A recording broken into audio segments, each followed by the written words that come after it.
Oke, marilah teman-temanku yang paling putar aku ya, yang paling imut. Kita berdoa menurut agama dan kepercayaan kita masing-masing. Berdoa mulai. Berdoa selesai. Terima kasih. Ada yang tidak hadir? Ada semua ada. Soalnya hari penting ya, harus masuk. Hari ini kita masih membahas mengenai tes cerpen ya. Pada pertemuan sebelumnya ada yang ingat sudah membahas tentang apa? Ciri kebahasaan. Struktur teks cerpen. Sama definisi.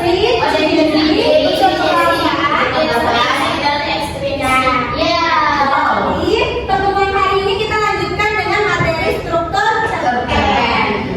Tujuan pembelajaran kita kali ini yaitu yang pertama, peserta didik mampu menjelaskan pengertian struktur cerpen. Peserta didik mampu mengidentifikasi bagian-bagian struktur cerpen, mampu menganalisis keterkaitan antar peristiwa dalam alur cerpen, dan mampu menyajikan hasil analisis struktur cerpen. Sebelum itu kakak mau nanya nih, saat kalian membaca cerpen itu bagian mana sih yang menurut kalian paling menarik? Komunikasi. Yang konflik. Bagaimana cara kalian mengetahui bahwa bagian itu termasuk bagian komunikasi? Mana muncul masalah? Ya, biasanya. Ya, di mana tempatnya? Ini cerita. Ada ketegangan. Bagaimana sih cara kalian mengetahui bahwa cerpen ini akan berakhir atau akan tamat? Mungkin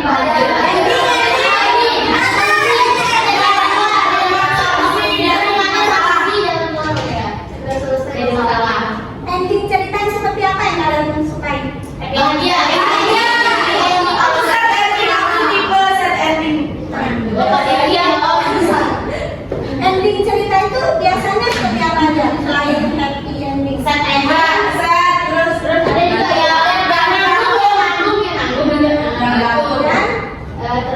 ya? yang biasa. Sedih, senang, dan menggantung. Poin-poin yang kalian sebutkan tadi itu merupakan bagian-bagian penting pembangun tes cerpen ya. Jadi sekarang kita bermain dulu sebelum mulai materi lebih dalam. Di sini kakak mempunyai 6 kartu. Jadi hari ini kita bermain sorting card. Nah sebelumnya kakak akan membagi kalian menjadi 2 kelompok. Kelompok 2 baris kanan ini menjadi kelompok 1 dan 2 baris kiri kelompok 2. Bisa kalian detekkan misalnya?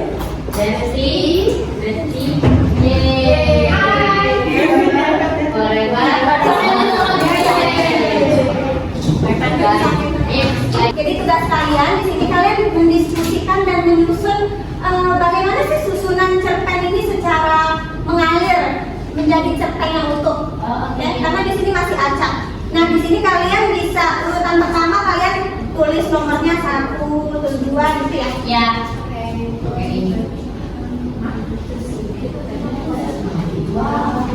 Sesuaikan dari alat ceritanya bagaimana, aplikasi sampai ke penyelesaian.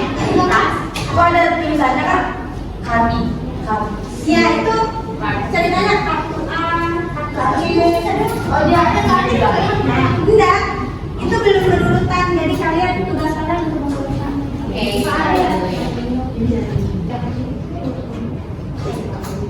Jadi bahan kawan. Tulisannya urutan.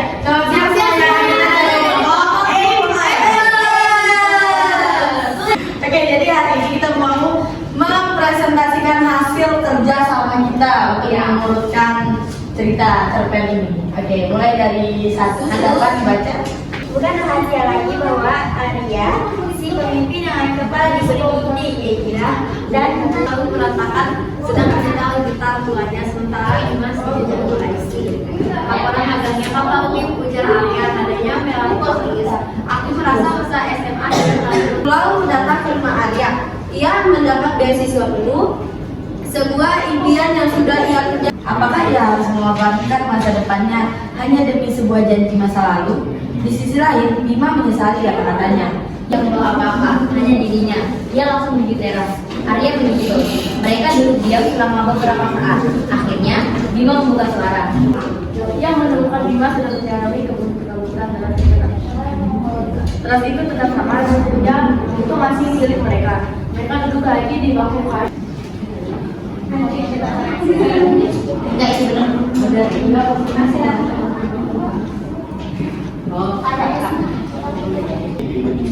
masih pragmatis yang selalu skeptis adalah sepasang sahabat dekat sejak SD. Yang kedua, Fadli. Senja selalu menjadi waktu suci bagi karya dan hiburan. Selanjutnya pada kaca pertengkaran malam itu menjadi giliran di antara dalam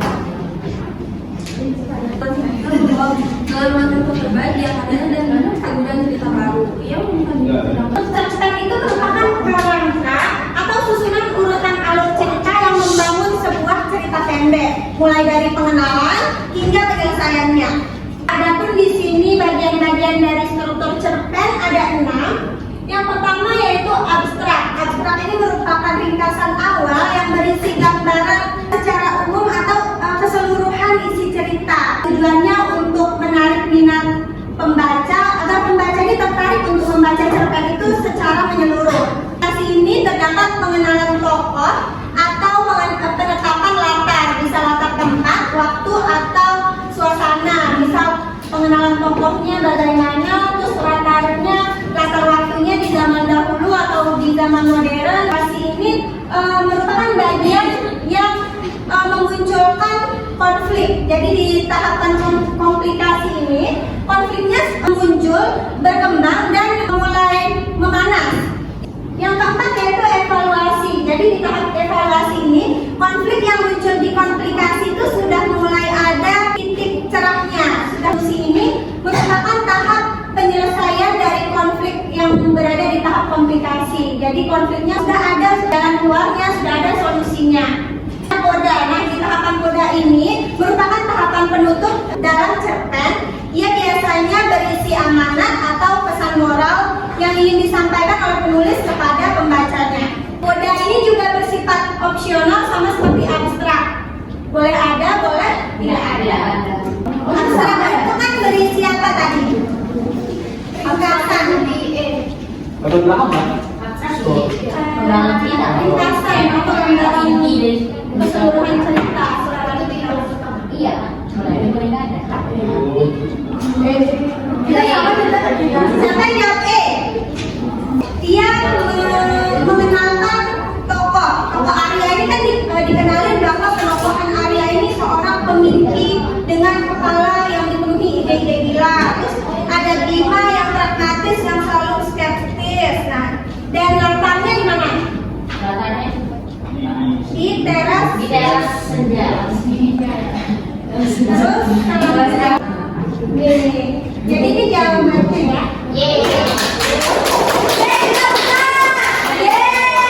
Kelompok satu juga udah keren, cuma Kebalik ya. balik di sini aja. Iya. Amadnya balik Amadi. Amadi. C sama A kebalik. Kita akan bermain jika saya masuk ke dalam cerpen, maka saya akan menjadi. Bayangin kalian masuk ke dalam cerpen, Makasih Pak. kalian ingin menjadi tokoh apa? Tokoh yang seperti apa? Masa yuk? Jika saya ingin Nah, jika saya masuk ke cerpen, saya ingin menjadi ini dengan watak yang ini. saya akan menjadi tokoh yang antagonis. Dia sebagai siapa? Misal, jika saya masuk cerpen, saya ingin menjadi CEO yang Oh, wataknya baik hati. Misal, jadi Pensi Pak. kan Cipa. Yang baik betul. Yang baik hati. Baik hati. Ya. ada banyak sampah. kalau tempatnya di pembuangan sampah. Ya. Wet epic sama Saya epic. menjadi masuk ke dalam kemudian saya ingin menjadi orang paling kaya di dunia yang baik hati yang selalu bagi-bagi 1 miliar untuk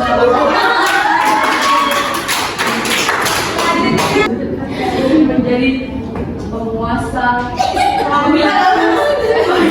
penguasa laut selatan yang sangat baik. Saya masuk ke dalam cerpen, aku Saya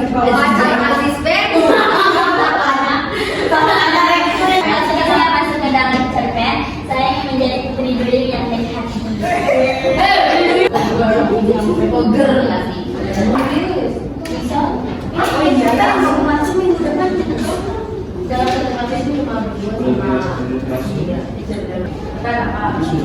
Nah ini udah kalau sampai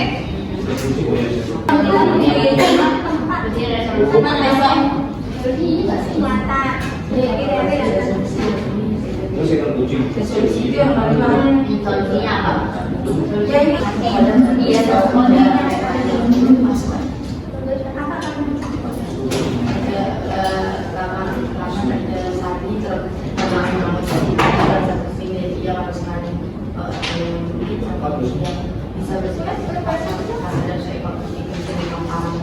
Itu masuk ada pesan moral.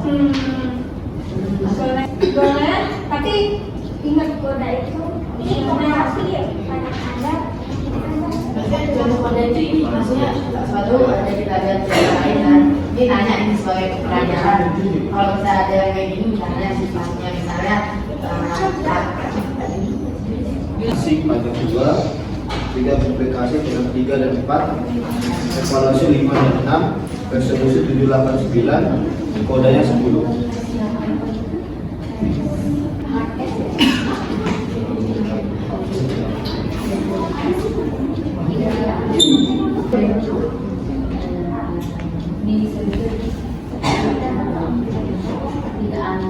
Abstrak itu di baris atau paragraf pertama, mengapa kucing itu mencuri, tanya Kiki dalam hati dan selanjutnya orientasi itu berada di paragraf kedua. Orientasi di paragraf kedua sampai paragraf ketiga. 7 sampai 7. Selanjutnya resolusi dari 89 koda sama kelompok 2 benar semua ya.